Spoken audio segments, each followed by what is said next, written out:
नमस्कार। MS classes में आप सभी का स्वागत है। आज हम पढ़ेंगे काव्य शास्त्र में काव्य प्रयोजन।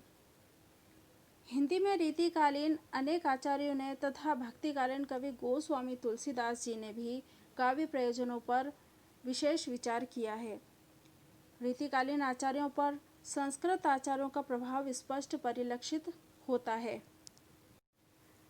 कुलपति जी कहते हैं, जस संपत्ति आनंद अति दुख डारिण खोई, होत कवित ते चतुराई जगत बाम बस होई। उन्हीं के अनुसार देव कहते हैं, ऊंच नीच अरु कर्म बस चलो जात संसार, रहत भव्य भगवत जस नव्य काव्य सुख सागर। तुलसीदास जी कहते हैं, तुलसीदास जी के अनुसार तुलसीदास भक्त होने के साथ साथ वे कवि भी थे, परंतु आचार्य नहीं थे।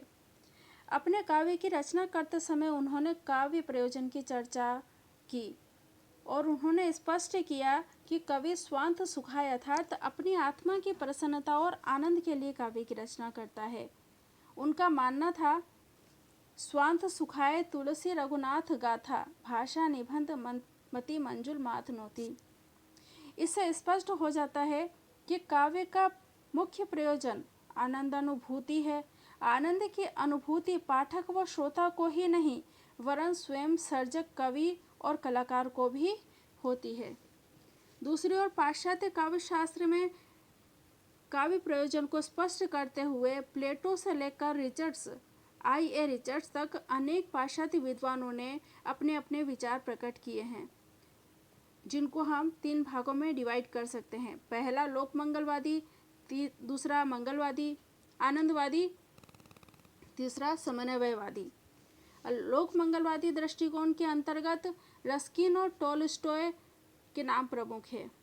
प्लेटो ने भी काव्य का चरम लक्ष्य लोक मंगल को ही माना है। इसी के अभाव में उसने होमर जैसे महान काव्य सर्जक की भी आलोचना की। उनके अनुसार लोक अव्यवस्था और न्याय संगतता का परिपालन करना ही और जगत के सत्य रूप की अभिव्यक्ति करना ही काव्य है। रस्किन ने लोक मंगल की भावना को प्रधान मानते हुए काव्य का प्रयोजन स्पष्ट किया।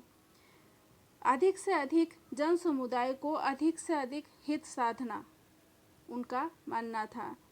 टोलस्टॉय के अनुसार काव्य कला आनंद नहीं है, वरन मानव एकता का साधन है, जो मानव समाज को या मानव को सह अनुभूति द्वारा परस्पर संबंधित करती है।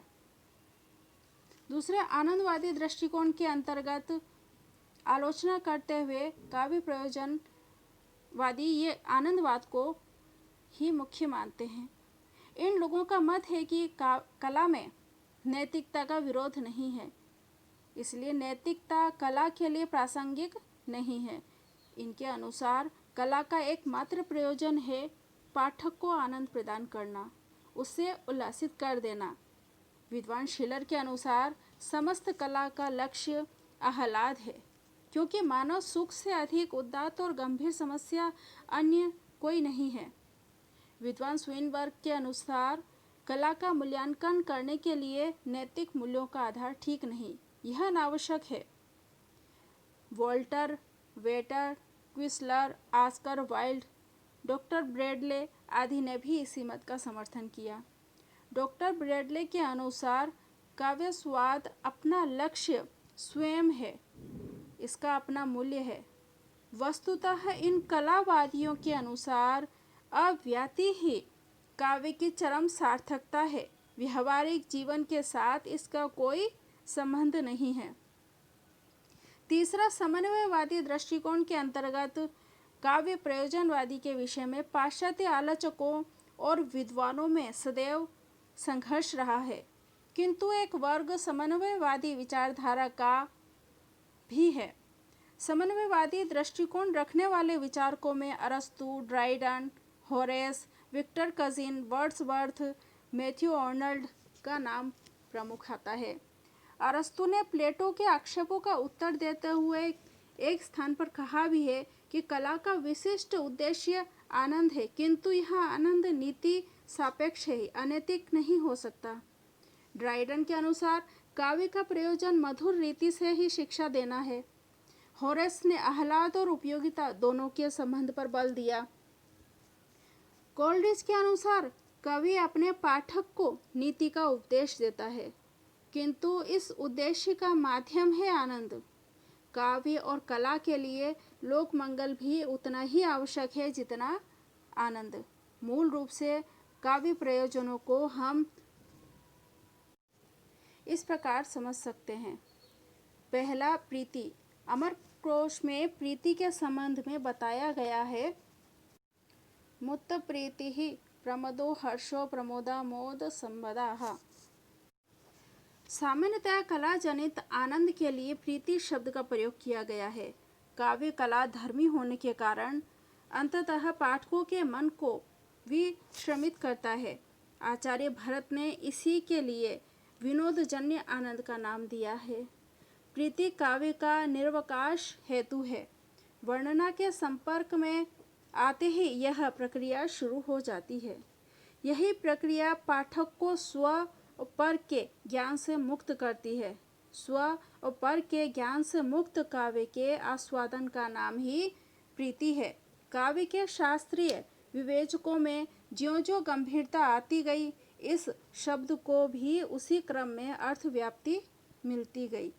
भरत इसका अर्थ काव्य विनोद करते हैं, दंडी इसका अर्थ काव्य स्वादन तथा विदग्ध गोष्ठियों में काव्य विहार करते हैं। आचार्य भामा ने कलात्मक उन्मेष एवं आनंद दोनों को पर्यायवाची बताया है। आचार्य कुंतक के अनुसार यह प्रीति काव्य के मूल तत्व अंतश्च चमत्कृति का फल है। मम्मट साध्य पर परिनिवृत्ति को प्रकारांतर भाव से काव्य जनित आनंद कहते हैं। काव्य का रस से सीधा संबंध जुड़ जाने के कारण सहृदय की वासनाओं के रूप में जागृत स्थामीवाद के इस आस्वाद रूप रसानंद की प्रकृति आध्यात्मिकता से जुड़ती चली गई। वह आनंद जो अब तक कलाधर्मी था, वह आस्वादन के रूप में जन्म जन्मांतर की संचित वासनाओं का आस्वादन बन गया। यद्यपि भट्टनायक के पूर्ववर्ती आचार्यों आनंदवर्धन प्रीति के लिए आनंद शब्द का प्रयोग करते हैं। वे कैचित वाचामस्थितम विषय कहकर भट्टनायक की परंपरा के आचार्यों को ध्वनि विरोधी बताते हैं, जो रस रूप ध्वनि को अनुभव का विषय मानते थे, किंतु विवेचन का नहीं। आचार्य अभिनव गुप्त इस कलात्मक आनंद को संभवतया सर्वाधिक उच्चता प्रदान करते हैं। अस्मन्न मते तु संवेदनमेवा नंद धन मास्वाध्याते। पंडित राज जगन्नाथ ने मिथ्या के विनाश के अनंतर उत्पन्न होने वाले अद्वैतानंद की कोटि तक इस कलात्मक आनंद को पहुंचा दिया। अभिनव गुप्त के परवर्ती विवेचक उनसे प्रभाव ग्रहण करते हुए उत्तरोत्तर पाठक द्वारा आस्वादित काव्य के कला जनित आनंद को निविड़ से निविड़तम आध्यात्मिक अर्थ निवेश से संयुक्त करते चले गए। आचार्य मम्मट द्वारा निर्दिष्ट सत्य पर निवृत्ति को महोपाध्याय पी.वी. कर्ण ने कवि के आनंद से जोड़ा है। उनके अनुसार पाठक के संदर्भ में प्रीति आनंद के पर्याय के रूप में है, किंतु कवि के संदर्भ में वह सद्य पर निवृत्ति के रूप में है। वस्तुतः सद्य पर निवृत्तीय शब्द का संबंध केवल कला जनित आनंद प्रीति से जुड़ा न होकर रचनाकार की रचना में प्रवृत्त होने वाली मनोदशा से भी संबंधित है। यह कवि की समाधि दशा है। आचार्य पंडित रामचंद्र शुक्ल ने उसी दशा में पहुंचने की स्थिति को भाव योग कहा है। सत्य पर निवृत्ति कवि के कलात्मक आनंद का आस्वाद न होकर रचना में एकाग्र मन की समाधि है। आचार्य राजशेखर के अनुसार सारस्वतों किमपि तसु महर्हस्यं यद गोचरे च विदुषां निपुणे कसेण्यं तस्तिद्धये परमयं परमोऽनुपायो तत् चेत्सो विदित वेद्या विधेय समाधि ही। सरस्वती का रहस्य महान, गंभीर और अवर्णनीय है। वह अत्यंत निपुण विद्वानों के ज्ञान का विषय है, किंतु उसकी प्राप्ति का एकमात्र उपाय है मन की समाधि। इस समाधि के द्वारा कवि क्षण में ही लोक वासनाओं से मुक्त हो जाता है।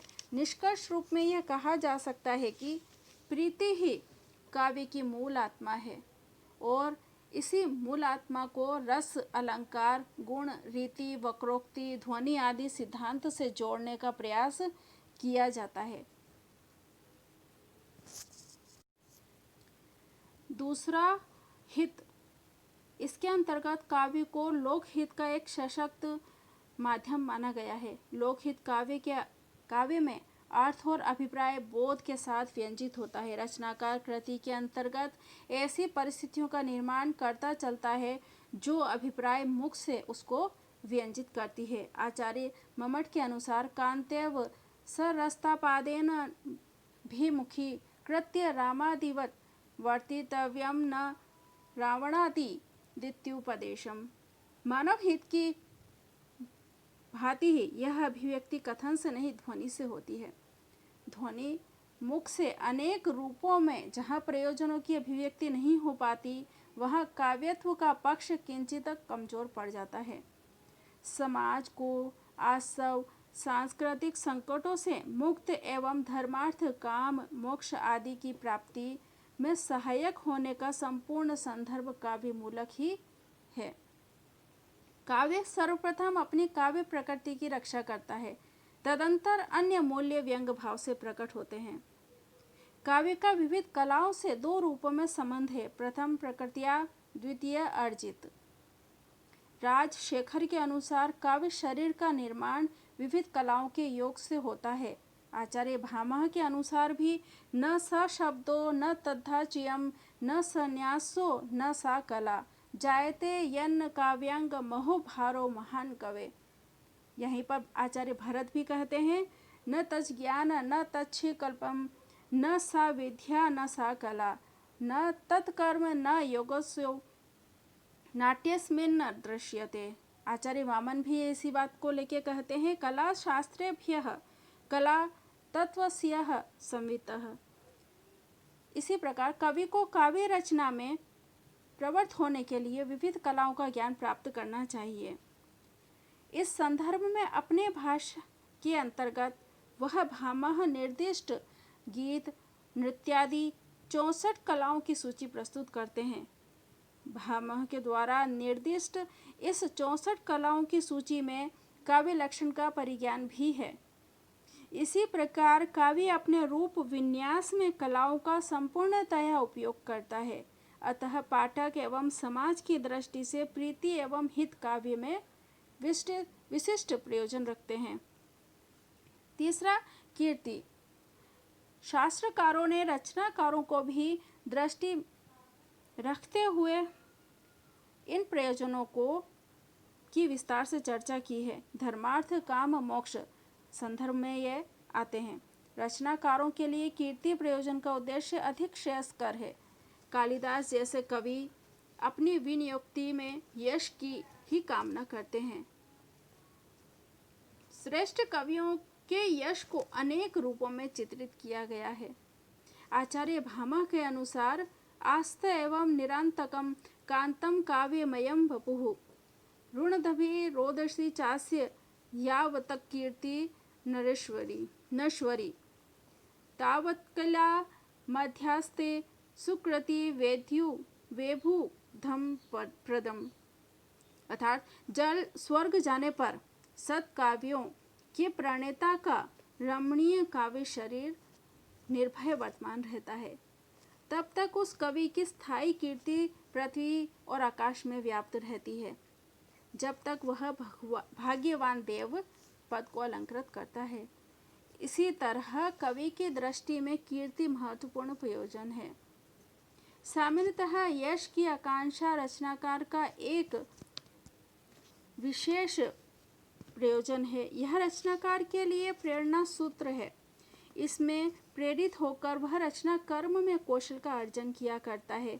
सृजन शक्ति में परिपूर्णता तथा अभिव्यक्ति में कौशल इसी यश चक्र की ग्रंथि से प्रतिफल होता है।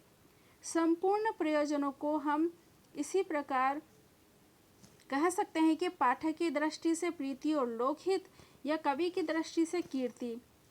मुख्यतः कीर्ति काव्य का प्रयोजन न होकर कवि के लिए प्रेरणा सूत्र है। काव्य के दो ही मूल प्रयोजन माने जा सकते हैं या माने जाने चाहिए, प्रीति या लोकहित। काव्य की विविध समस्याओं, रचनादर्श या काव्य के उद्देश्य पर विशेष विस्तार पूर्वक चर्चा की जाती है। इन शास्त्रकारों ने अपनी शास्त्र शैली से सूत्र विधि के प्रयोजनों की अनिवार्यता को स्वीकार करते हुए उन्हें काव्य शास्त्र का आवश्यक अंग माना है। काव्य प्रयोजन के संबंध में भारतीय दृष्टिकोण अधिक व्यापक है। वस्तुतः काव्य का वास्तविक लक्ष्य आनंद की प्राप्ति है, किंतु वही आनंद उचित है जो जीवन सत्य को उपस्थित करे। जो काव्य मानव जीवन के सत्य को आधार बनाकर रचा जाता है, उसकी अभिव्यक्ति सुंदरतम होती है और उससे आनंद की प्राप्ति भी होती है।